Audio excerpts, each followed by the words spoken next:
मंदिर के बारे में आप सबने देखा होगा, टेलीविजनों पे एक देश के 4-5 जजेस साहब प्रेस कॉन्फ्रेंस कर रहे हैं और दुनिया में पहली बार देखा कि जजेस, सुप्रीम कोर्ट के जजेस पत्रकारों से न्याय मांग रहे हैं। ये कहीं सुना आपने आज तक? आपको याद है ना वो सीन, सुप्रीम कोर्ट के प्रांगण में चीफ जस्टिस से लेकर के लोग उस पर अपनी बात रख रहे हैं, अपनी बात बताई जा रही है। वो प्रेस कॉन्फ्रेंस हो गई है, बात खत्म हो गई, आई गई हो गई, लोग भूल गए। और वो ये जानता है कि लोग भूल चुके होंगे, तभी काम शुरू करता है वो। उसने शाम में अनाउंस किया दिल्ली में, और क्योंकि हम मीडिया में लंबे समय तक रहे तो इतना तो हमको समझ में आता है कि कोई क्यों ये बात कहता है और क्यों नहीं कहता। यही एक्सपीरियंस का फायदा होता है। अनाउंसमेंट हुआ कि भारत के प्रधानमंत्री सुप्रीम कोर्ट का दौरा करना चाहते हैं।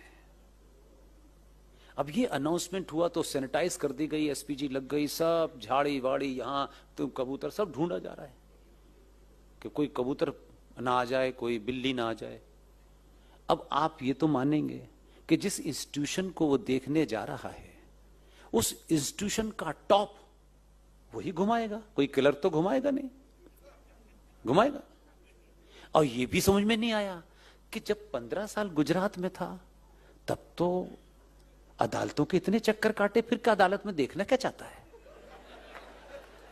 इसे क्या देखना है? कोई सौंदर्यीकरण देखना है, कोई फूल पत्ती ढूंढनी है? तो वो जो छोटे वाले थे ना, छोटे से साइज के चीफ जस्टिस, उनको भी लगा कि आज पूरा घुमा ही दूंगा मैं इसको, इधर जा इधर जा इधर जा इधर जा। पूरा देश देख रहा है कि वो चीफ, और वो क्या कहते हैं, बताइए जज साहिबान कहां बैठ के फैसला देते हैं? यहां बैठ के देते हैं। यहां कैसा है, ये कैसा है? जब सब कुछ हो गया, उसके कदम तेज तेज थे और वो छोटे थे कदम, उनके कदम छोटे छोटे थे हो गए, तो उनसे बोले, एक पर्चा निकाला, ये देखा है आपने? बस नमस्कार, पूरा हो गया। और जज साहब बाहर आए, जज साहब बोले, राम मंदिर पे फैसला 40 दिन में दूंगा। कुछ लोगों को समझ नहीं आया कि ये कौन सा इंजेक्शन लगा है। और फिर 40 दिन के बाद फैसला आया, राम मंदिर यहीं बनेगा, यही मंदिर है। मालूम है क्या था? सत्ताएं सिर्फ ऑफिस में बैठ करके नहीं चलती हैं।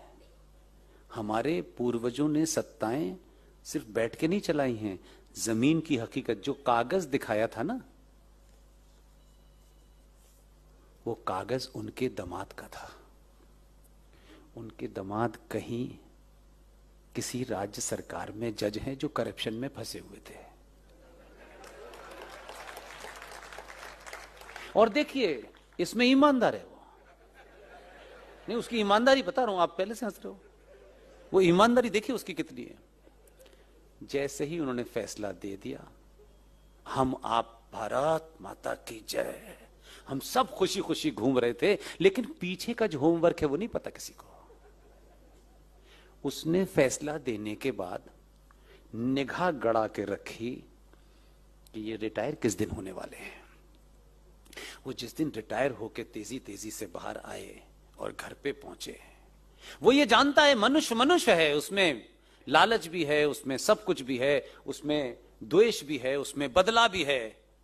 वो कोई खाली नहीं छोड़ता, पता नहीं कब बहक जाए। बहकने के तो पैसे लगते नहीं है। वो घर पहुंचे, घर पहुंच के उन्होंने कोट टांगा, रिटायरमेंट समाप्त हो गया उनका। रिटायरमेंट के बाद जब वो घर पहुंचे तो एक आदमी पहुंचा और एक लिफाफा दिया उनको, सर ये है आपके लिए। जब लिफाफा खोल के देखा तो लिफाफे पे लिखा हुआ था, भारत सरकार ने देश के राष्ट्रपति से ये आपका नाम प्रपोज किया है कि इस देश में जो 12 गणमान्य नागरिकों को राष्ट्रपति राज्यसभा में भेजते हैं, उसमें आपका नाम भी नामित किया गया है। अब 6 साल तक मुंह बंद रहेगा। राम मंदिर का फैसला आ गया। आप समझ रहे हैं? इसलिए मैंने कहा कि भाई, जो दिखता है उसके पीछे भी कुछ होता है। मैं इसलिए साथ खड़ा हूं मुझ पे आरोप लगाओ, मुझे कोई फर्क नहीं पड़ता, मैं इसको बोलूंगा। मैं ऐसे योद्धाओं को बार बार चुनूंगा, 1000 बार चुनूंगा और चुनता रहूंगा। मुझे उसने क्या किया है, न मुझे आलू में इंटरेस्ट है, न प्याज में इंटरेस्ट है। ये जीवन है, जीवन में कभी प्याज कम होगी, सस्ती होगी, लेकिन हमारी सभ्यता जिसके नाम लेने से आपको दुनिया में यह गर्व हो कि हमसा न कोई था न हो सकता है, अगर उसकी स्थापना में अगर राजा ने कुछ ऊपर नीचे भी किया है तो भी सही है। अब बताइए किसने उसको 240 पे रोका?